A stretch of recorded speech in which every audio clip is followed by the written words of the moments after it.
2026 সালের জুনে মাঠে গড়াবে ফুটবল বিশ্বকাপ। 48 দলের অংশগ্রহণে হবে এবারের বৈশ্বিক আসর। তবে তার ঠিক আগে 2026-এর 7 ফেব্রুয়ারি থেকে শুরু হবে ক্রিকেট বিশ্বকাপ।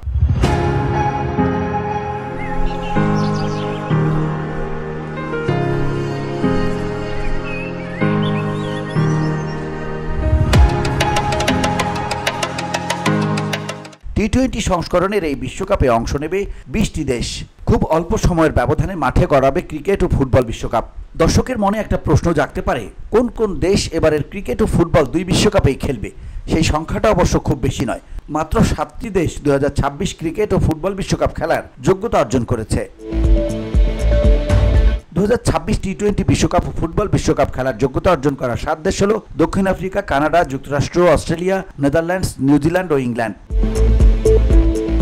ক্রিকেট ও ফুটবল দুই বিশ্বকাপে খেলবে এমন দেশের সংখ্যাটা আরও বাড়তেও পারে। ফুটবল বিশ্বকাপের 48 দলের মধ্যে 42টি দলের বিশ্বকাপ নিশ্চিত হয়েছে। বাকি 6 দলের প্লে অফের লড়াই শেষে বিশ্বকাপ নিশ্চিত করতে হবে।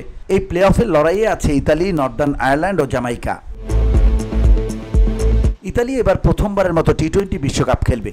আয়ারল্যান্ডও আছে বিশ্বকাপে। জামাইকা সরাসরি ক্রিকেট বিশ্বকাপে নেই, তবে তাদের প্রতিনিধি হয়ে আছে ওয়েস্ট ইন্ডিজ। মানে এরা বিশ্বকাপ নিশ্চিত করলে ক্রিকেট ও ফুটবল দুই বিশ্বকাপে খেলা দেশের সংখ্যা বাড়বে। তবে ক্রিকেট ও ফুটবল বিশ্বকাপ খেলা দেশের সংখ্যা 9টির বেশি অবশ্য হওয়ার সুযোগ নেই। ভিওটি বাংলা নিউজ ডেস্ক।